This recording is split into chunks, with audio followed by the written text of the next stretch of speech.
Sup, guys? 0-2 again yesterday. It's just becoming an everyday thing at this point. I don't know what else to tell you. Minnesota getting no offense together in that game. I think it was 2-0 at the end of 5, and it was maybe a 2-0 final in that game, too. I don't even know.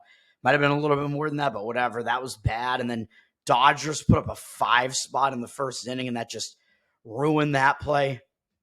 Move on to today. I'm going to have one baseball play in this whole big baseball card, and I'm going to have a bonus play, which I'm pretty sure is a game being played today. I don't even know because I am actually going to throw out a play on the Olympics. I think there is actually a situational spot in Olympic basketball, and if you know how I handicap, you might already know what I'm doing in that one. I'll talk about that in a minute. This baseball card, I don't even know. I was kind of going through this and just looking quickly. I'm like, Cubs, Cincinnati. That looks like a pitching mismatch and kind of a cheap price on Cincinnati with Nick Lodolo against Kyle Hendricks. Nick Lodolo is certainly the better pitcher out of those two. Cincinnati is public, but they're down from minus 147 to minus 145. 78% of the tickets, but 99% of the cash. I don't know if I buy that, but maybe they do have more of the cash than the tickets. There's just something that doesn't quite seem right about that one to me. I don't know how to describe it, but I do still lean to the Cincinnati side. But the Cubs, I believe, are trying to avoid a sweep. So I tend to not really want to go against those teams that are going to be a little bit extra motivated. And if you go full game on that, the Cubs really ran through their bullpen yesterday, although they used an opener approach. So sometimes teams do well in the next game after the opener approach, but I don't know about this because Cincinnati used 6 relief pitchers, I think. So they used 5 other relief pitchers, including their best relievers to hold off the Cubs in that game, while the Cubs only used 2 of their relievers. So if I was going to play that, I would make it a first 5-inning play on Cincinnati, but then you're probably getting less of a good price on Cincinnati there too. So I'm just staying off it, even though, yes, I think that is a pitching mismatch in that one. Toronto-Baltimore, I actually kind of lean to an over in that one. I don't see really ticket cash percentages yet. I see 80% of the tickets on the over, actually, but 100% of cash on the over. I don't know about that, but Grayson Rodriguez actually has bad numbers against Toronto's hitters. So for the Baltimore side of it, it looks like it could be a higher scoring game for Toronto's offense. But then Toronto is starting Paulo Espino, who was like an older guy who I think is mostly a reliever, and I think he's just being forced into a starting pitching role here because they had the doubleheader and they just need somebody to come out there and throw a couple innings to start this game. So that doesn't look good for Toronto either. So I lean to an over in that one. I kind of lean to an under in Kansas City White Sox. Brady Singer and Drew Thorpe, both pretty good pitchers. Singer is one of the best pitchers in Kansas City's rotation, probably second to Cole Reagans, and he's been pitching well recently too, doing quite well. Has good numbers in his career against the White Sox as well. Drew Thorpe on the other side is I believe he's a rookie. I've talked about him on the show before for the White Sox, and he has good numbers in limited playing time against Kansas City as well. And Thorpe has been pitching a little bit better as of late too, even though he's had some struggles in his rookie season as well. I don't think he's that bad. But the thing about that is both of these teams, these offenses are pretty familiar with these pitchers, and they did just see each other like a couple starts ago. So that kind of keeps you off of that too, but you're getting 9. It looks like it's gone up from 9 juiced to minus 120 on the under, all the way up to just a straight 9, but 70% of the tickets on the under, 89% of the cash on the under. So I still like the under in that one. And I also do like the under, which looks like a pros versus Joes type of under in Texas, St. Louis. Although I don't know if I can quite bring myself to do that one just because I don't necessarily trust either pitcher, but I still would lean to an under in that one. It looks like it's gone from 9 juice to the over at minus 115 down to 9. 71% of the tickets on the over. So it looks like that's reverse line movement, bringing the total down a little bit, and 90% of the cash on the under is what it looks like to me. That's Andrew Heaney for Texas and Michael McGreevy for St. Louis. You have a lot of unfamiliarity in that one because it's an interleague game. Andrew Heaney has not been seen that much by St. Louis, and when they have seen him, he has pretty good numbers against him. He's been pitching decently this season. He's got decent numbers, so that's not bad on that side of it. And then for St. Louis, Michael McGreevy is making his major league debut. He's a 24-year-old. He sounds like he should be on Boston, man. McGreevy. He's that guy that they talk about in Tessie in the Red Sox rally song there, the old-timey song that the Dropkick Murphys covered. How does it go? I don't even remember. Tessie, no, the Royal Rooter shouted. I don't even, whatever, however they say it. Tessie, enough said, McGreevy shouted. Yeah, that's how it goes. Something like that. Whatever it is. He sounds like he should be playing for Boston, but because he is making his major league debut, it means that Texas, their offense has not really seen him. And I always say that's a little bit of an edge to a young pitcher if they have good stuff. But I'm not sure that McGreevy is that good. So that's kind of the problem I have. You kind of have questions on both sides here, even though it does seem like the under is probably the right way to go in that one. McGreevy, if you look at his minor league stats, I mean, he is a guy that has an arsenal of like 4 pitches at least. So fastball, slider, changeup, curveball, I believe, a typical arsenal. And his fastball was like low to mid 90s, I guess, which isn't too bad. But it seems like people are talking about him not having like overpowering stuff, though, and saying that he relies on command. But then if you look at his numbers in the minors, they're not actually that good. He's in AAA right now. His numbers were better in like low A and double A and whatever. But in AAA, he's got an ERA in the 4s, and his whip is like 1.3 something. His walk number is really high, and he's allowed more than 1 hit per inning. So that doesn't seem that great to me. It seems like he's not locating that well. He's locating such that he's walking too many guys, but also being too hittable at the same time. So that just seems odd to me. He is one of the better prospects in St. Louis's organization, but I don't know if I trust him. Michael McGreevy there. So I'm just going to stay off of that one. And the only play I'm going to be on in baseball is going right back to this Dodgers-San Diego series. And I actually am disagreeing with the market on this, and I'm taking the LA Dodgers here. This seems dangerous, but I don't know. San Diego's up from minus 125 to minus 126. A short favorite price. 58% of the cash on San Diego, but 54% of the cash on the Dodgers. So public's still coming in on the Dodgers a little bit. I mean, the Dodgers have a lot of name recognition, and everybody knows who their pitcher is, Clayton Kershaw. But I think he's actually being shortchanged. The fact that we're getting them as an underdog, I think is value. I think this is a bargain here, man. Taking the Dodgers at this price.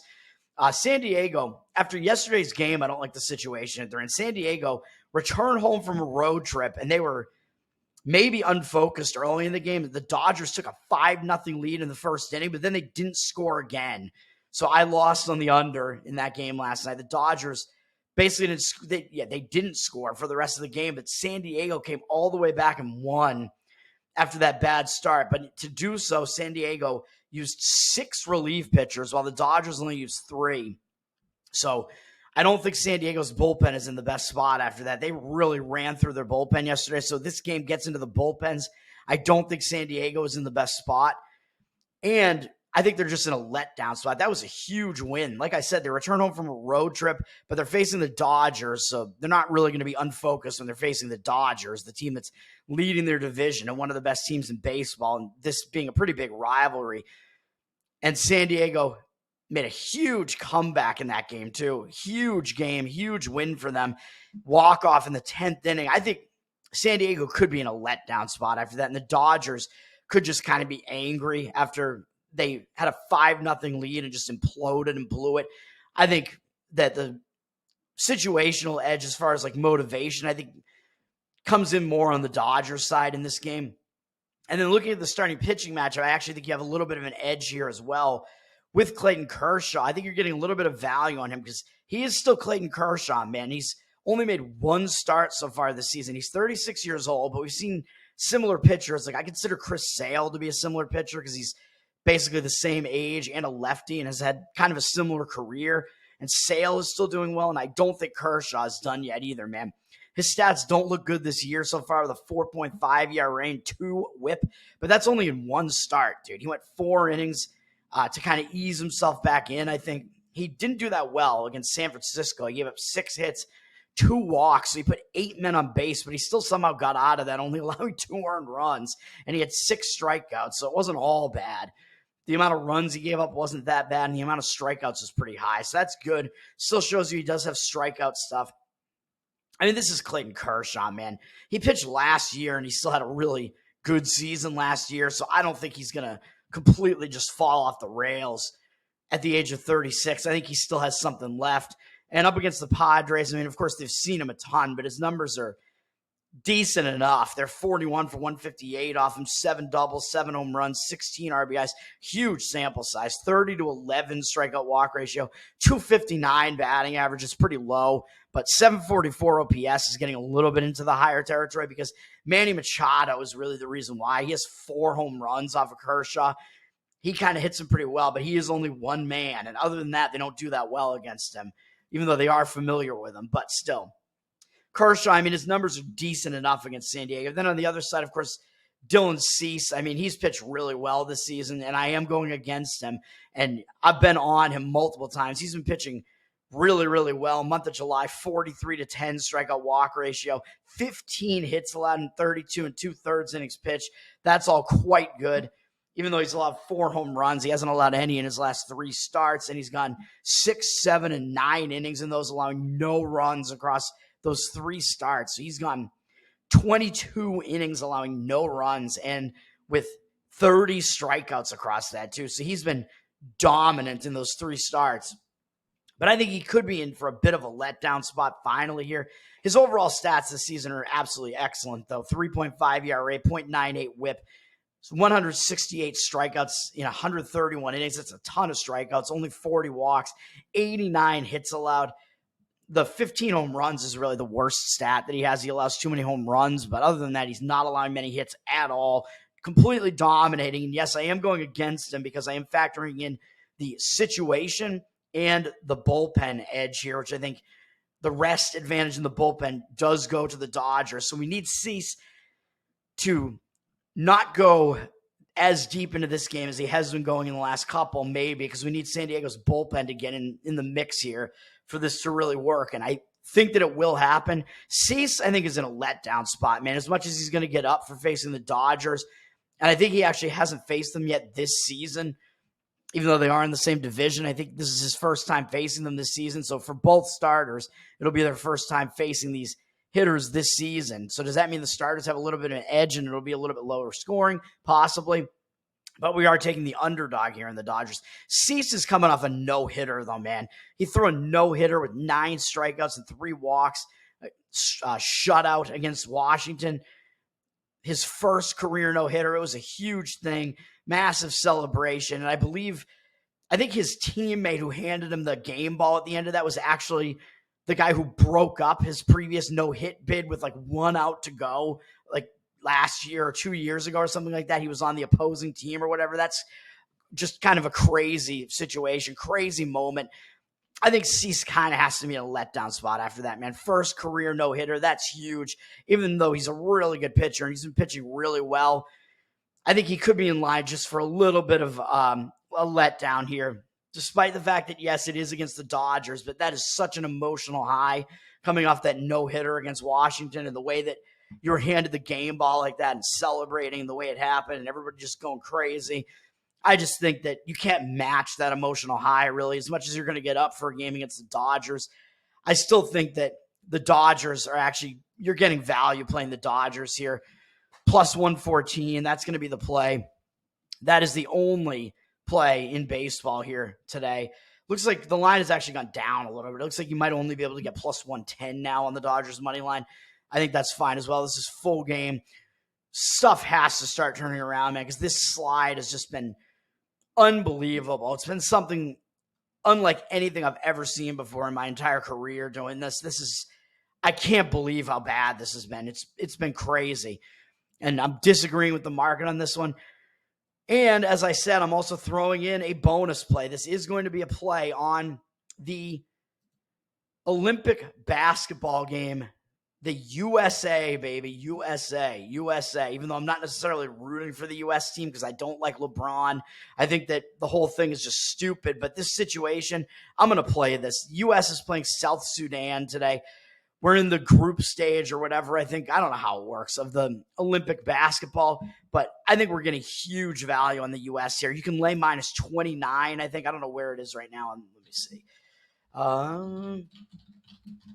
I found it at DraftKings yesterday. It was minus 29. I think that's good value. See what it is right now. It looks like it's 28 now. You can lay 28 on them right now. So you could jump in and do that if you want. This is a crazy overreaction, man. The last time the U.S. played South Sudan, which was last week or whatever, they played South Sudan and they were a 43.5-point favorite in that game. Although it went down to, I think, 41.5. And South Sudan was one possession away from beating them. South Sudan was beating them into the second half and came down to, I believe, a final shot that South Sudan missed where they were attempting a game-winning shot against the U.S. as a massive 43.5. I think it was down to 41.5 maybe, point underdog. But now this line that you're getting in this game, same two teams, and the line is 13 points different basically than it was in that game. 13, 13.5, whatever you want to say, 14, somewhere between 12 and 14 points different. That is a complete overreaction in the market, man, just to that one result with South Sudan almost beating the U.S. Now the line has overreacted so much that the line has moved more than double-digit points, basically. It's moved almost 14 points for no reason other than what the result was in that game, which that's just crazy to me. I think, you could argue that line was too high. It was overvaluing the U.S. too much. Yeah, but now I think they're being undervalued way too much coming into this game. And because the U.S. almost lost that game to South Sudan, they're not going to overlook them this time. That's another edge that you look for in betting, man. When you have a team that's clearly the better team like this and they just almost lost to a bad team and then they're facing them again, it's like they flip a switch. They turn that thing on. They know they can beat this team, and they know what a close call that was in the previous one. I think they're going to turn it on. I think the U.S. just didn't even show up in that first game, to be honest. That wasn't even an official game in the Olympic competition, really. It was an exhibition game, so it didn't matter at all. So I think that factored into the U.S. not really paying attention to it either, and they just figured they could win easily. South Sudan, I mean, they're a small country. I don't think they do have some good basketball players, but I don't think they have like one of the best basketball teams. The best teams in this competition are the U.S., Canada. My camera won't focus yet again. U.S., Canada, and France are the best teams in this Olympic tournament here. So one of those three teams, I think, is going to wind up being the winner. But this, you're getting value on the U.S. Like I said, the U.S. shot really badly from three-point range in that first game against South Sudan as well. I don't think that's going to happen again either. I think the defense plays a little bit different. I think it's actually a little bit of a wider court too. So it's like kind of harder to defend the three. And the U.S. is going to be one of the best three-point shooting teams in this tournament. They just had an off night. They just weren't focused. They didn't pay attention. And I think Kevin Durant also didn't play in that game. And he had a monster game in the U.S. game against Serbia in their first actual competitive game. All of that, man, puts me on the U.S. in this one. I think you're getting huge value on this number, even though I don't play Olympics like hardly at all ever, and I don't like to play huge favorites either, really jump in on games where lines are this big. Very seldom do I do that. Very occasionally I will, but this situation I think just calls for it, man. The USA minus 28. U.S. is coming off that game against Serbia, and the U.S. only had a single-digit lead. I think they were double-digit favorites, maybe 12-point favorites or something in that game, and they were only winning by like 7 or 9 in the second half of that game. And then the U.S. turned it on and still covered and won by like 20-something. But that game, I think, shocked them into focus a little bit too, because that game was pretty close for a while with Serbia hanging around. So the U.S. after that could also be focused. So the combination of that and the fact that they know that they were one possession away, one shot away from a missed shot, basically from losing to the South Sudan team in embarrassing fashion. They're not going to want that to happen again. So I think the U.S. is going to have reason to be focused in this one. And this is an actual competitive game, whereas that first one wasn't. And if that's not enough, South Sudan just pulled off a huge upset. So people probably think that they're better than they are because they played the U.S. so close in that first exhibition game. And now they just upset, I believe it was Puerto Rico. I don't think Puerto Rico is that good, but that was an upset too. Puerto Rico, I mean, this isn't baseball. What's going on here? They have a basketball team in the Olympics. I think it was Puerto Rico, and this South Sudan team upset them as like 11-point underdogs or something like that too. So they're coming off another big effort, and it's like, how can they maintain this effort game after game like this? I think at some point they're gonna like lose steam. Like they're just not good enough to maintain an effort like this over and over again and be trying to pull off these giant double-digit upsets over and over again. And they're coming off that upset. I think it is a letdown spot, even though, of course, they're going to be focused on this U.S. team. But the U.S., like I said, has reason to be focused on them, and that's dangerous. And South Sudan, they're not going to be unfocused on the U.S., but they might think that they can compete with the U.S. because of that first game where they basically did and almost beat them. So that might actually cause them to take like a step back this time as well. And like I said, coming off another giant effort in which they did pull off a huge upset, they might not have that much left in the tank by the time this one is done, man. I believe this game is this afternoon at like 3 p.m. Eastern or something like that. It's a night game over in France, I believe. That's what we're going with. U.S. minus 29. I think that's all I have to say about that one. The U.S., they weren't really like using their actual starting rotation. Like I said, Durant didn't play in that first game where they played South Sudan. It was an exhibition game. The U.S. didn't care. I don't think Kerr is really the best coach, but I think he's going to be putting in an actual competitive lineup and not like screwing around this time. So, and Kevin Durant did have a big game against Serbia. I expect him to maybe regress a little bit this time because he had such a huge game in that one. But the U.S. is so stacked. They have other people that are just going to fill in if Durant's not playing as well. So I don't think that really matters. And Jason Tatum, for some reason, didn't play at all. My boy, Celtic, Jason Tatum. Was he the finals MVP or was it Brown? Maybe it was Brown. I don't even know. Brown, I guess, got shafted and isn't playing. Was not invited to play on this U.S. team. I don't even know what's going on. And I think on the women's side, I think Caitlin Clark wasn't invited to play, which that just makes no sense. I mean, she's obviously one of the better players out of U.S. women. I don't really get that either. But if that's the case, I don't even know. I might just be making shit up because I don't follow the women at all, really. But Jason Tatum didn't play for the U.S. men's team in that game against Serbia, which is also weird because they're a stacked team, but he is one of the younger players on the team, one of the players like kind of in their prime, still a really good player. I kind of expect him to get into the mix in this game too, which I don't think is going to hurt the U.S. I think the U.S. is just going to run away with it, man. They did it against Serbia, and I think they're just going to do it again. I think this is too much of a mismatch. I think they're going to cover, even though it is a huge number. Minus 28, USA in college basketball. And then, like I said, I'm playing the LA Dodgers at whatever I said, plus 114 in Major League Baseball. That's it for me, man. Have a good one. Peace.